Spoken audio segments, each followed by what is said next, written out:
안녕하십니까, 임규명입니다. 오늘은 전력공학의 송전 방식에 대해서 배워보도록 하겠습니다. 송전 방식은 교류 송전 방식과 직류 송전 방식이 있는데요. 교류는 전압과 전류의 크기와 방향이 시시각각으로 이렇게 변하는 것을 교류라고 하죠. 여기가 플러스고 마이너스면 이 플러스와 마이너스가 방향을 의미하는 겁니다. 그리고 직류는 전압과 전류가 한쪽 방향으로만 이렇게 진행하는 것을 직류라고 하지요.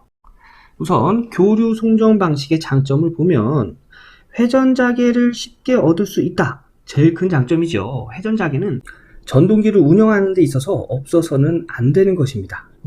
자, 여기 이렇게 유도 전동기가 있습니다. 유도 전동기는 고정자와 회전자로 이렇게 나눠지는데요. 얘가 회전자입니다. 자, 고정자 코일에 전원을 이렇게 넣어주면 요 코일에 전류가 흐르겠죠. 그런데 좀 전에 말씀드린 것과 같이 교류는 그 크기와 방향이 시시각각 변한다고 했습니다. 그래서 전류의 크기도 변하는데요. 이 전류의 크기가 변하면 자속도 변하게 됩니다. 그래서 자속의 크기가 시시각각 변하게 되는데 이게 자속이 회전하는 모양을 가지고 있다고 해서 회전자계라고 이야기합니다. 그래서 이 회전자계에 의해서 유도전동기에서 이 회전자가 회전을 하게 되는 거예요. 그래서 교류 송전 방식에서의 장점은 회전자계를 쉽게 얻을 수 있다가 되겠고요. 두 번째 장점으로는 전압의 승합, 강압, 변경이 비교적 쉽다. 전압의 승합, 강압, 그냥 변압기에다 코일만 감아놓으면 승합과 강압을 할 수가 있는 거죠. 굉장히 효율적으로 쉽게 할 수 있습니다. 그리고 일관된 운영을 할 수 있어 경제적이다. 자, 이 얘기는 무슨 얘기냐면 교류의 승합과 강압, 그 외적으로 사용되는 그런 계기들은 교류에 사용되는 것들만 사용하면 됩니다. 하지만 직류에서는 변압을 한다 하면 직류는 우선 직류를 교류로 변환한 다음에 전압을 변성을 하고 그 다음에 그 변성된 교류를 다시 직류로 바꿔줍니다.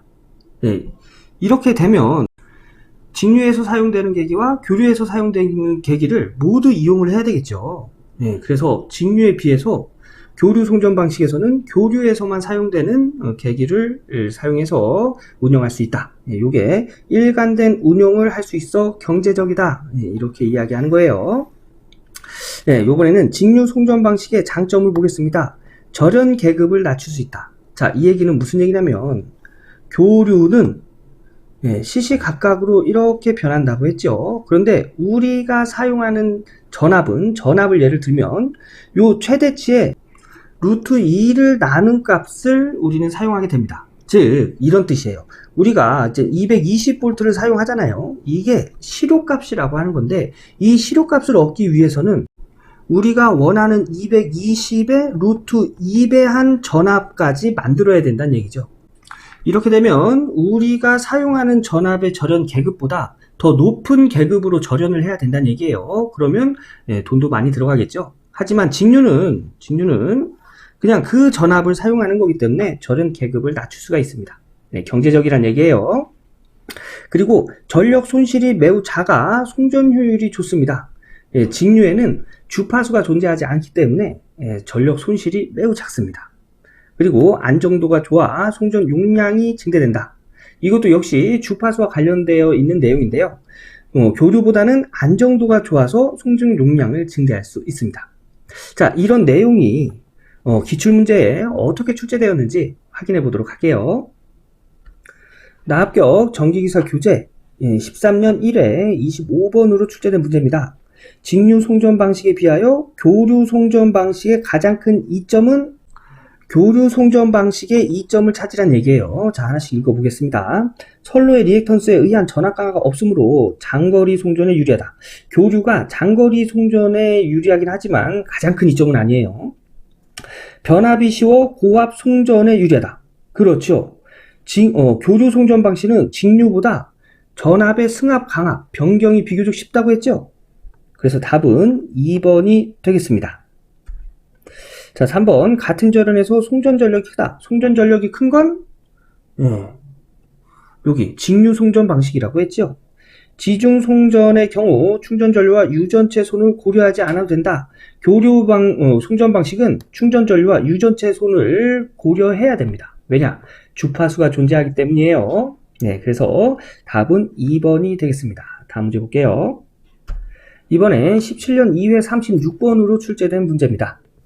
자, 교류 송전 방식과 비교하여 직류 송전 방식의 설명이 아닌 것은?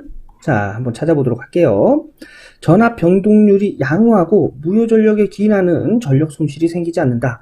자, 전력 손실이 매우 작다라고 했지요? 네, 맞고요. 네, 직류 송전 방식 이야기하고 있는 거예요. 안정도의 한계가 없으므로 송전 용량을 높일 수 있다. 송전 용량 증대. 맞는 얘기입니다. 전력 변환기에서 고조파가 발생한다. 직류는 이렇게 전압을 변성시킬 때 직류에서 교류로 이렇게 바꿔줘야 된다고 했죠. 이때 고조파가 발생을 합니다. 그래서 요 3번도 맞는 내용이고요. 4번 고전압 대전류 차단이 용이하다. 자, 이게 틀린 내용입니다. 직류 송전 방식은 고전압 대전류 차단이 매우 어렵습니다. 왜냐면 교류는 그 크기와 방향이 시시각각 이렇게 변한다고 했죠. 그래서 0점을 항상 진행하게 됩니다.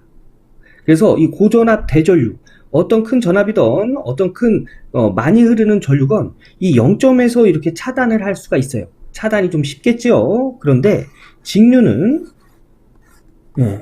한 방향으로 그 크기로 이렇게 유지해 가는 게 직류죠. 이게 전압이라고 하면 이 직류의 이 모든 전압을 다 차단시킬 수 있는 능력이 있어야 됩니다. 내구성이 굉장히 좋아야 되겠죠.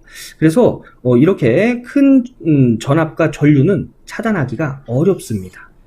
그래서 직류 송전 방식의 설명이 아닌 건 4번이 되겠습니다. 네. 자, 다음 문제 볼게요. 19년 2회 21번으로 출제된 문제입니다. 직류 송전 방식에 관한 설명으로 틀린 것은? 자, 직류 송전 방식의 설명으로 틀린 걸 찾아볼게요. 1번, 교류 송전 방식보다 안정도가 낮다? 직류 송전 방식은 안정도가 좋다고 했죠? 그래서 답은 1번이 되겠네요. 나머지 것들 뭐 어떤 얘기인지 몰라도 이거 하나만 봐도 답을 찾을 수 있는 거죠? 네, 그래서 오늘 전력공학에서의 송전 방식 공부해 봤습니다. 네, 교류와 직류 송전 방식이 있고 장단점은 이렇게 된다는 거. 요 내용의 문제는 전력공학에서 글로 나오는 문제로 잘 나오는 내용이니까 꼭 알고 계셔야겠지요. 오늘 강의는 여기서 마무리하고요. 저는 다음 강의에서 또 인사드리도록 하겠습니다. 전기기사, 전기산업기사 취득의 지름길, 전치무 기억해 주세요. 감사합니다.